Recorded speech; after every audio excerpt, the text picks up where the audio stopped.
দেৰগাঁৱৰ বাদুলিপাৰাৰ বুঢ়াগাঁৱত ভয়ংকৰ ঘটনা। মঙলবাৰে দিন দুপৰতে দম্পতীক হত্যাৰ চেষ্টা দুৰ্বৃত্তৰ।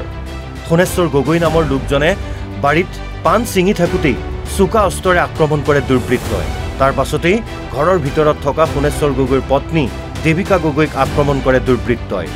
গুৰুতৰভাৱে আঘাতপ্ৰাপ্ত সোণেশ্বৰ গগৈক প্ৰথমে দেৰগাঁও চিকিৎসালয়লৈ নিয়া হয় যদিও JMCHলৈ নিয়াৰ পথত মৃত্যু হয় লোকজনৰ। আৰু JMCHৰ ICUত সম্প্ৰতি মৃত্যুৰ সৈতে যুঁজিছে দেৱিকা গগৈয়ে।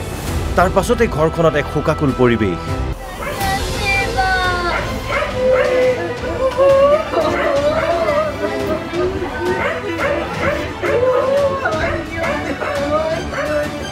যে এইটো ভালকৈ ক'লে প্ৰশাসনে অকণ ভালকৈ এটা ভাল সিদ্ধান্ত ল'ব লাগে ন। ইমানখিনি মাৰ্ডাৰ হৈছে, ইমানখিনি মাৰ্ডাৰৰ পিছত প্ৰশাসন কেনেকৈ মনে মনে আছে? দিনৰ 10টা বজাত কোনো দুৰ্বৃত্তই কাটি থৈ গৈছে আৰু দাদাই পাণ পাৰি আছিলে।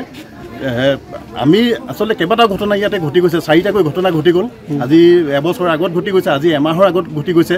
আজি পুলিচ প্ৰশাসনক জনোৱাৰ পিছত পুলিচ প্ৰশাসনে একো আজি এমাহৰ আগত যিটো ঘটনা ঘটিলে সেই ঘটনাটোৰ ওপৰত একো তদন্ত দিব নোৱাৰিলে আৰু আজি পুনৰ কাটি থৈ গৈছে।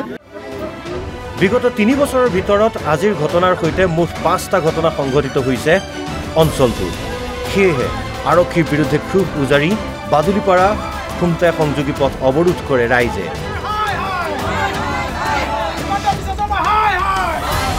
শীঘ্ৰেই দোষীক কৰায়ত্ব কৰাৰ দাবী উত্থাপন কৰে ক্ষুব্ধ ৰাইজে। অন্যথা তীব্ৰ প্ৰতিবাদী কাৰ্যসূচী গ্ৰহণ কৰিব ৰাইজে। তেওঁলোকে আমি বাৰী পিছপিনে আমাৰ ঘৰ, সিহঁতৰ ঘৰ চিঞৰ বাখৰ শুনি পেলাই যে গৈছোঁ তাত, গৈ পেলাই দেখিছোঁ যে মানুহজনী ভিতৰত পৰি আছে আৰু মানুহজন বাহিৰত বাৰীত পেলাই থৈছে, চুচুৰাই পেলাই। তাৰপিছতে ওচৰৰ ভতিজাজনীয়ে দেখিলোঁ বুলি তাই নিজৰ ভতিজাক দেখিছোঁ বুলি কৈছে, চিঞৰ বাখৰ লাগিছে। তেতিয়া আমি চিঞৰ বাখৰ শুনি গৈছোঁ, দেখিছোঁ গোটেই এনেকুৱা। মানে ইমানো নিৰাপত্তা হ'ব নাইকিয়া হ'ব নালাগে। গাঁওখন এমাহৰ গেপত যদি এনেকুৱা ঘটনা হয়, মুঠতে কি হ'ল, মোৰ নিজৰ ঘৰতে নিজৰ নিৰাপত্তা নাইকিয়া নিচিনা হ'ব। এতিয়া তেনেকুৱা দুৰ্বৃত্ত আহিব, দুৱাৰ খুলি দিম, ওলাম আৰু মানুহজনটো ব্যস্ততাত যাবই লাগিব। মই হ'লেও যাব লাগিব। দিন দুপৰতে হত্যা কৰি থৈ গৈছে। ধৰকচোন দিন দুপৰ মানে 9টা, 9:30, 10টাৰ ভিতৰত। হাজাৰ মানুহ গোট খাব, হাজাৰ মানুহ আপোনালোকে এনেকৈ কথাবোৰ ল'ব, তাৰপিছত যাবগৈ, তাৰপিছত নিউজত হেৰিয়াত দেখাব। সেইটোৱে হৈ আছে আৰু ক'বলৈ বাকী নাই।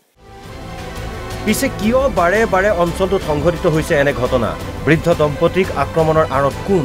কি উদ্দেশ্যেৰে দুৰ্বৃত্তই আক্ৰমণ কৰিলে সোণেশ্বৰ গগৈ আৰু দেৱিকা গগৈ? সকলো স্পষ্ট হ'ব আৰক্ষীৰ তদন্তত।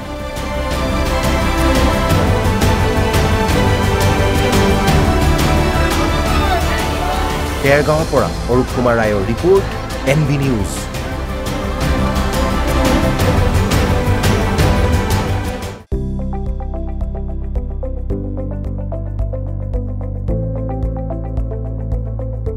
NB নিউজ, সহজ সৰল ভাষাত নৱভাৰতৰ কথা।